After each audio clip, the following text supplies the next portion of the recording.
Good afternoon, everyone, and welcome to our new webinar series. This is called Short and Sweet. We will be doing this every Tuesday right now, 11 a.m.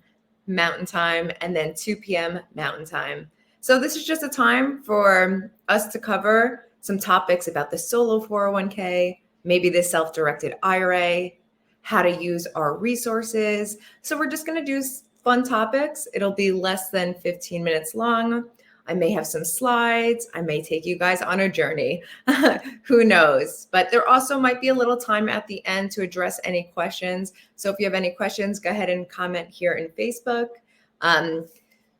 Also, just a little reminder, tomorrow we're going to do spousal inclusion in the 401k webinar. So join us at 11 a.m. Mountain right here on Facebook, as well as Thursday is the crypto training with Eric and Rachel. And then check out Friday. It's going to be 10 questions about the solo 401k and then 10 questions you should be asking. So let's jump into your first short and sweet.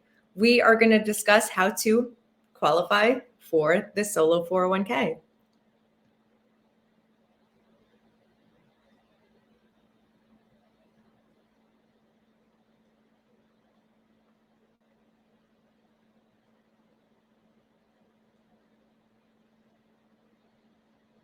Solo 401k, it's your money, invest in what you want.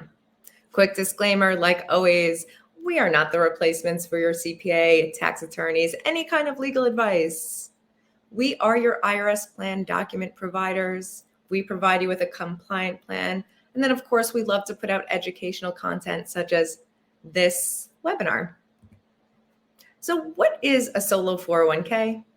It's a company retirement plan, also known as a qualified retirement plan, QRP, employer-sponsored plan, a 401k. All 401ks have a company sponsoring them. The company exists. Therefore, it can have a retirement plan for its owners and employees. The solo 401k is designed for small business owners. That includes all of you 1099 earners. You are your own small business as well. The big question, how to qualify. So what you'll need is the presence of self-employment business activity, the absence of full-time W-2 employees in that business, other than you and or your spouse. Also, if you do have business partners, they can be W-2 employees as well, but that's it. Your small business can be pretty much any kind of structure. So anyone that has not formed like an LLC or an S Corp, you're just you're a sole proprietor. You're using your social security number. Maybe you've even obtained an EIN for your sole proprietorship. That is absolutely acceptable. As well as single member LLCs, multi-member LLCs, S Corps, C Corps, and partnerships. Working full-time in your business, that is awesome. But you can also work part-time. I get that question all the time. I have a full-time job. I'm earning W-2 wages, but I have this side gig and I'm doing pretty well. Can I also have a 401k?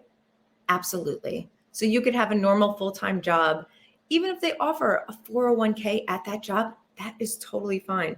You can have 2 different company 401k plans.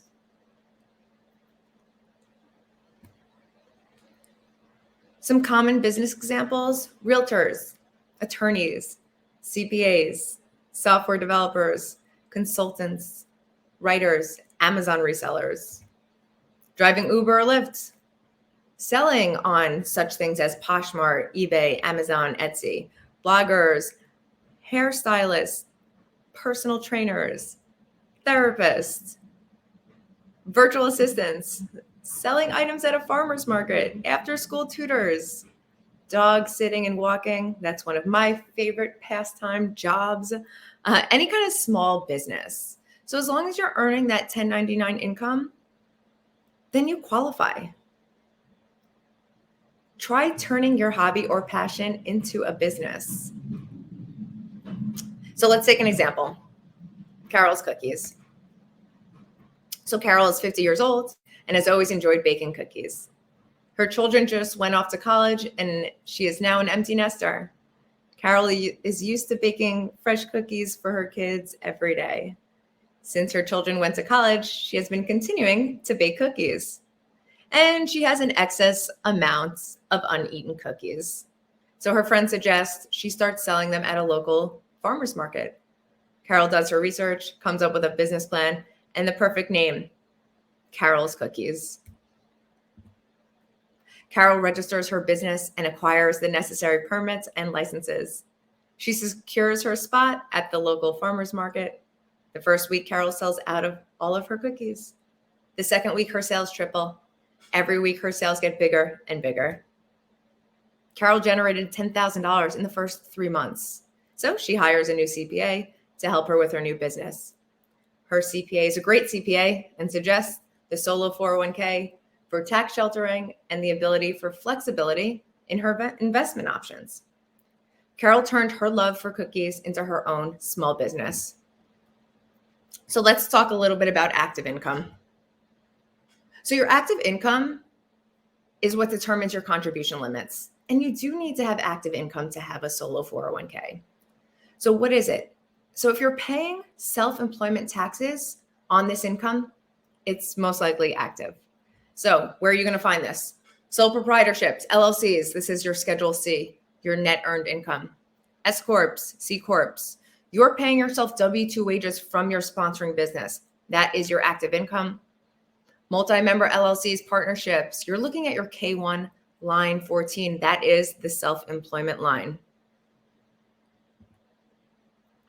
What is not active income? So as defined by the IRS, passive income is when you make money from an enterprise where you're not materially involved. This is rental income, dividends, capital gains. What if I just started my business and I'm not yet showing any active income? That is okay. You still qualify. So as long as you do not have any full-time W-2 employees within your business, that's fine. The IRS is shockingly very understanding here. If you have the intent to earn money, you can start a solo 401k now. You do want to show income within 1 to 3 years, but of course that number you will need to confirm with your CPA.